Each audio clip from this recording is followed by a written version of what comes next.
In the history of modern warfare, his battlefield exploits were unparalleled. He was a professional soldier and proud of it.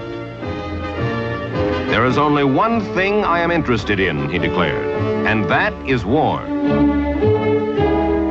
His name is General George Patton, and this is his biography.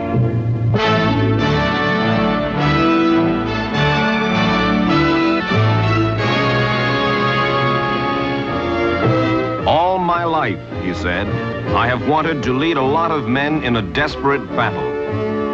And now I am going to do it." That was how George Patton felt as he entered combat in the Second World War. War, he said, was his destiny.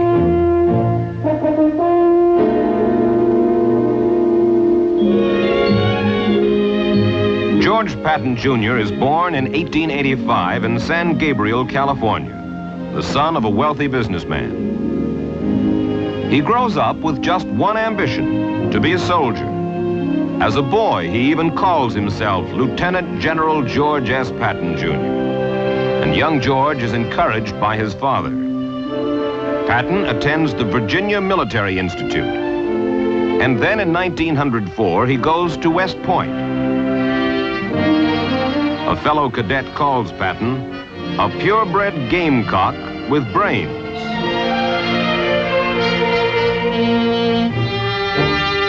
In 1916, Lieutenant Patton goes off to war to fight against the rebel insurrectionists in Mexico. During this campaign, Patton hunts down a dangerous bandit general and kills him in a blazing gun duel.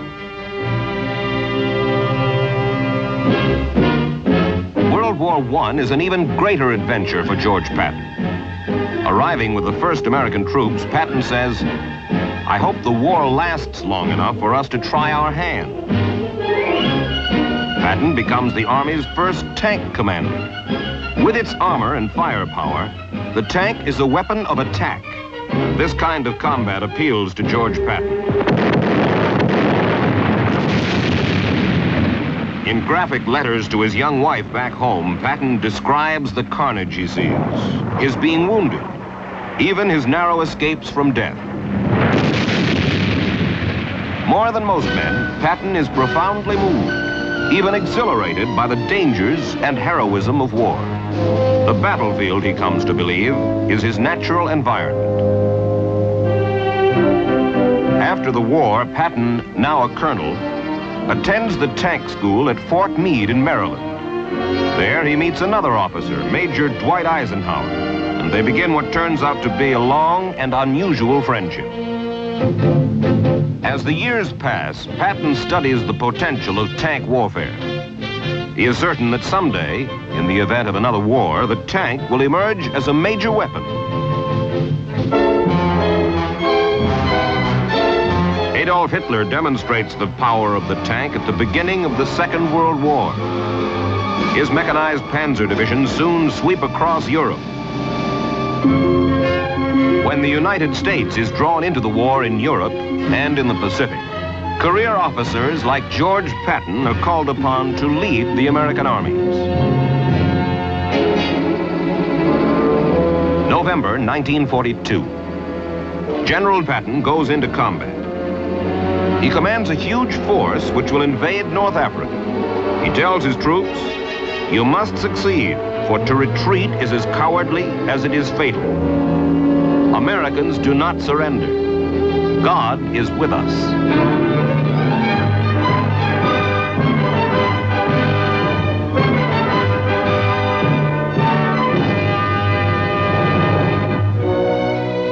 Patton leads a bold and successful invasion of Morocco. Now, Patton meets with British General Sir Harold Alexander in Tunisia. Patton plans to lead a surprise attack from the rear on the forces of Germany's great tank commander, General Rommel, the Desert Fox.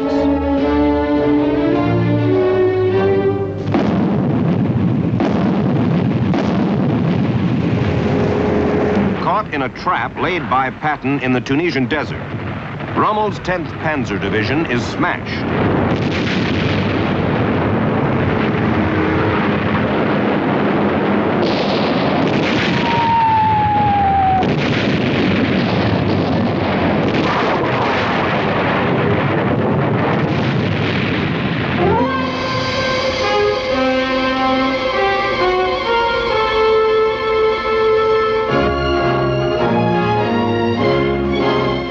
with victory, Patton leaves Tunisia and prepares to lead the United States 7th Army in the invasion of Sicily.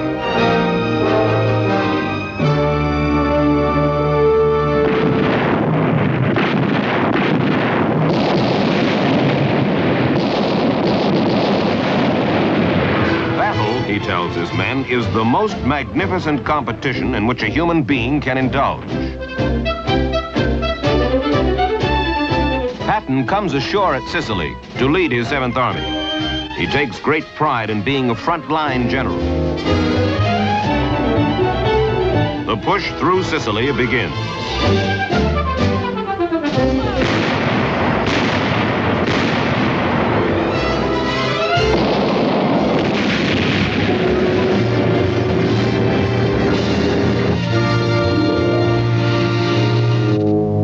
In the midst of this victorious campaign, Patton's army career is almost ruined. His commander-in-chief, General Eisenhower, summons him to an urgent meeting. Despite his cordial manner, Eisenhower is furious with Patton. While visiting a hospital, Patton had impulsively slapped a soldier suffering from battle fatigue, calling him a coward and threatening him with a firing squad if he didn't return to the front. Eisenhower now demands that Patton apologize personally to the soldier. Agrees to apologize. Patton explains he was only trying to shame the man out of his fear of battle. At the end of the Sicilian campaign, however, Patton's 7th Army units are transferred away from him to beef up the forces invading Italy. Says another general, Eisenhower left Patton there to brood, and Patton feared that perhaps he had been left to rot on Sicily. But early in 1944, Patton is given command of a new striking force, the 3rd Army. He is far too valuable a man to be kept on the shelf in wartime.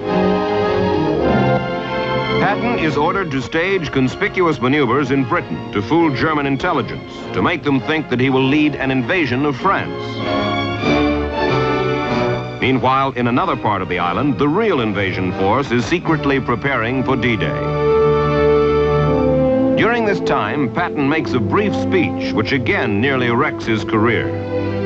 Many nations are fighting Hitler, but Patton declares that at the end of the war, it will be the destiny of the United States and England alone, in his words, to rule the world.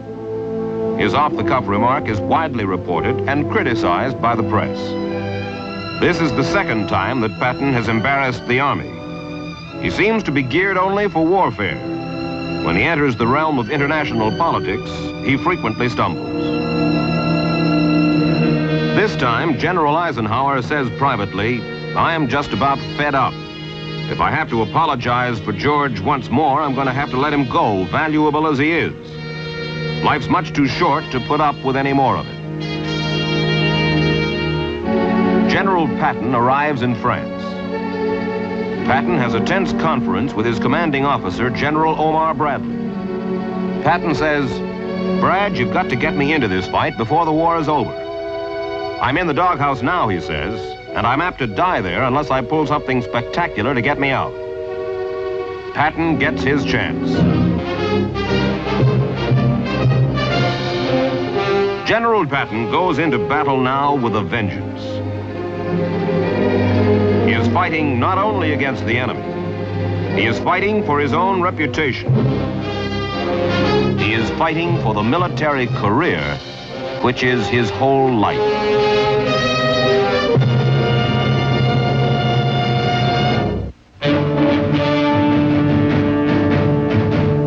France, 1944. General George Patton leads his 3rd Army into battle. He knows that the controversies that have swirled about him have tarnished his reputation. He desperately wants to vindicate himself in the only way he knows how, in battle.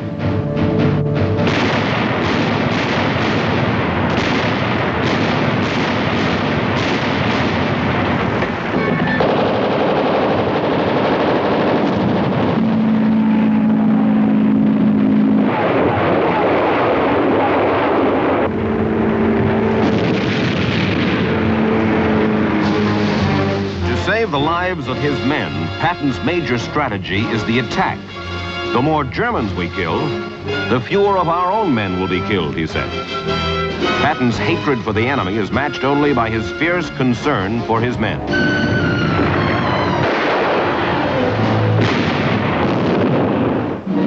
Now, under his fiery leadership, Patton's army sweeps across France in what General Omar Bradley will call the speediest blitz of modern war.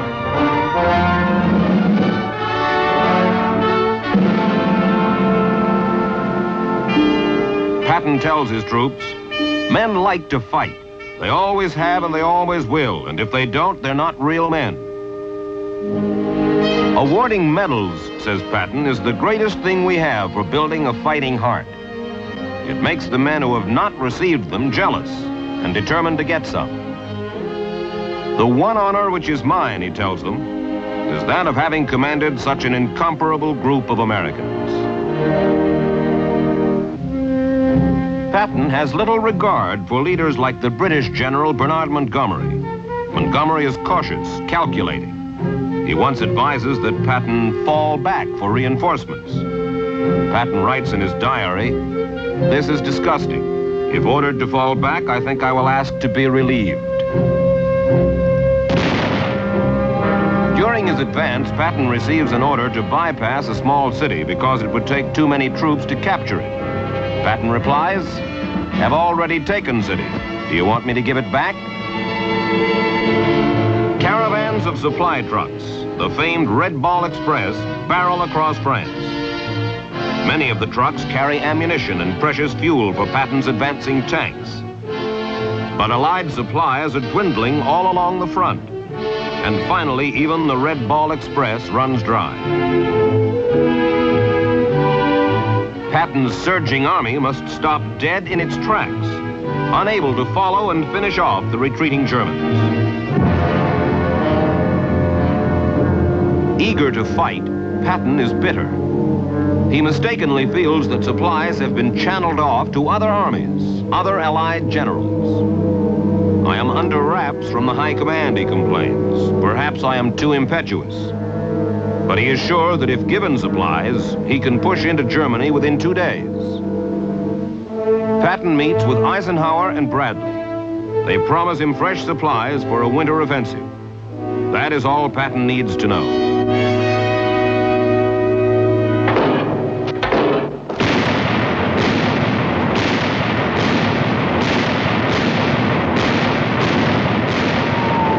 November 1944. Patton's forces reach a key point, the heavily fortified town of Metz, which stands between the Third Army and the German Siegfried Line. Germans desperately want to hold Metz.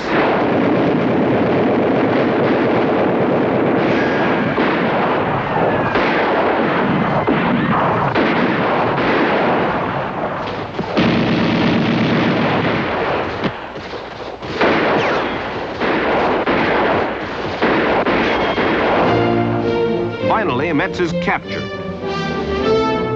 Germany is one step closer to defeat.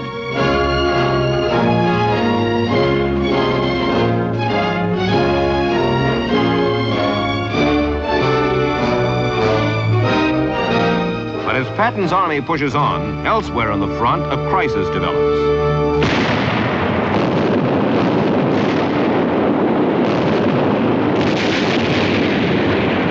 100 miles to Patton's north, the Germans have unleashed a counteroffensive, a last all-out attempt to turn the tide of the war, the Battle of the Bulge.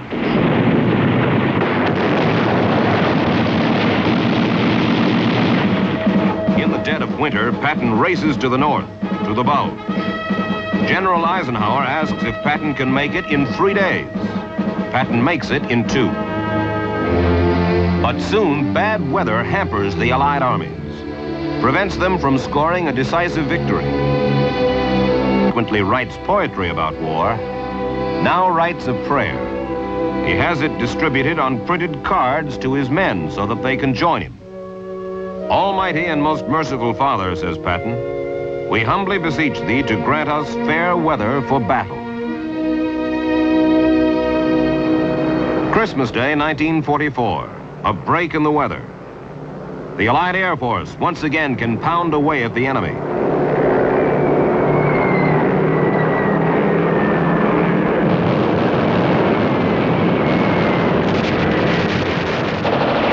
Patton challenges the Germans with his tanks.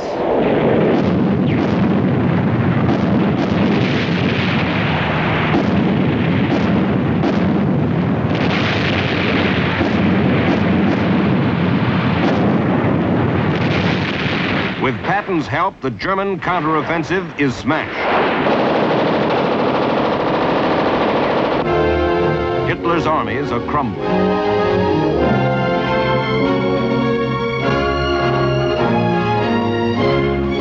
Patton's troops push themselves almost beyond endurance. His men are fiercely devoted to him. They would follow him anywhere. Now they follow him against the German Siegfried Line.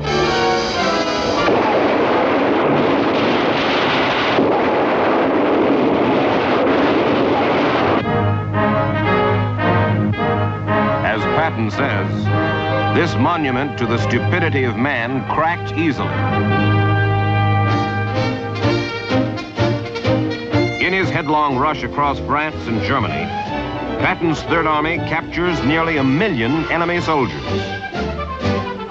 He conquers 82,000 square miles of territory and 1,500 towns and cities.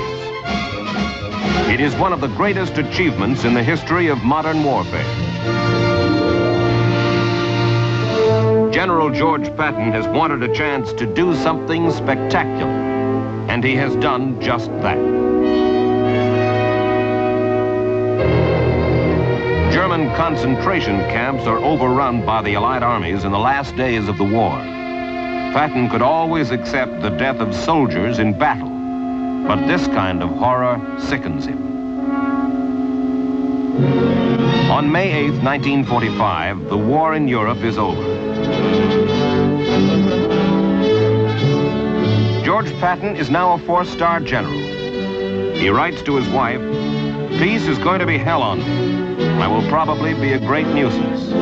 And he writes in his diary, "Another war has ended, and with it, my usefulness to the world."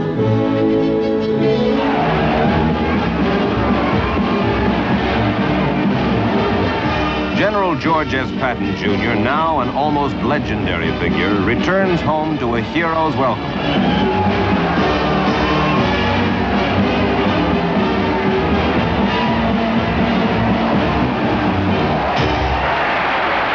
In a special ceremony in Los Angeles, he shares honors with a comrade in arms, Army Air Force General Jimmy Doolittle. I'm pleased and proud to have been privileged to fight by the side of General George Patton.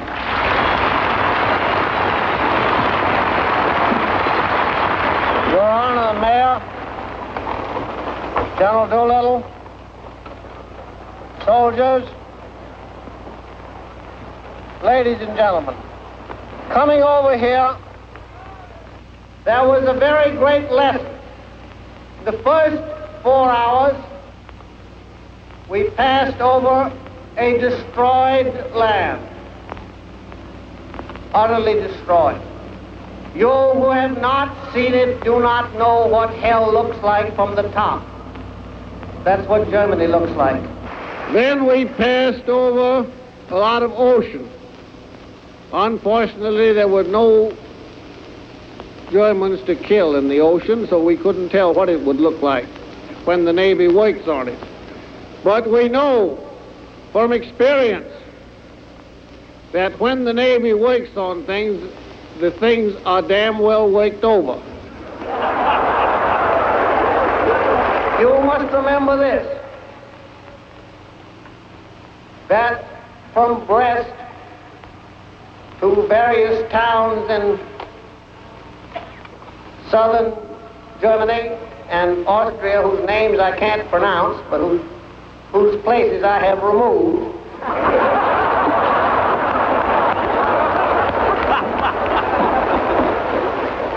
The trail of the Third Army and the 19th Tactical Air Command and the 8th Air Force is marked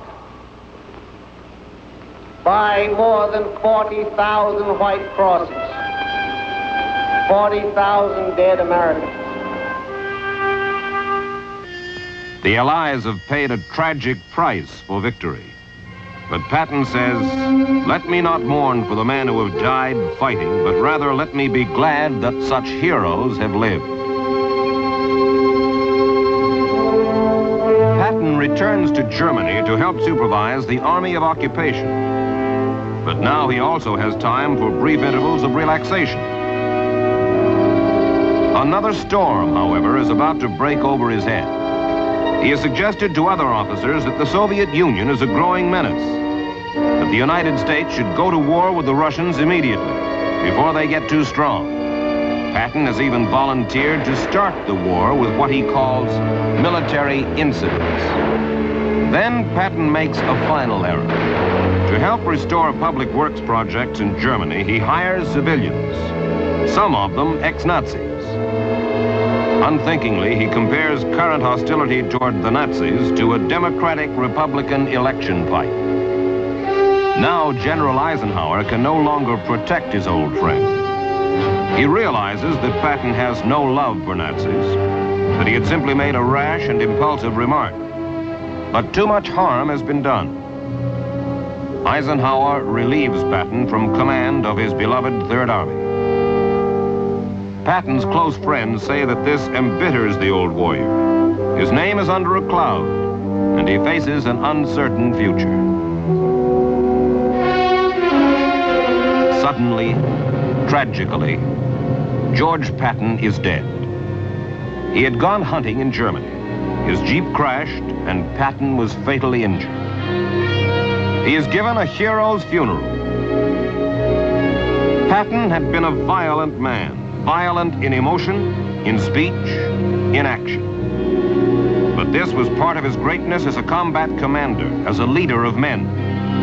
From the time he was a boy, that is all he ever wanted to be. On Christmas Eve, 1945, General George S. Patton, Jr. is laid to rest with men who loved him, the men of the Third Army who died under his command.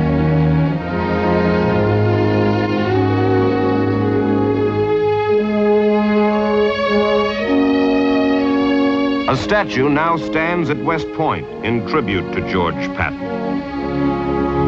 In the words of a fellow officer, "It didn't hurt America to have a general so bold that he was dangerous."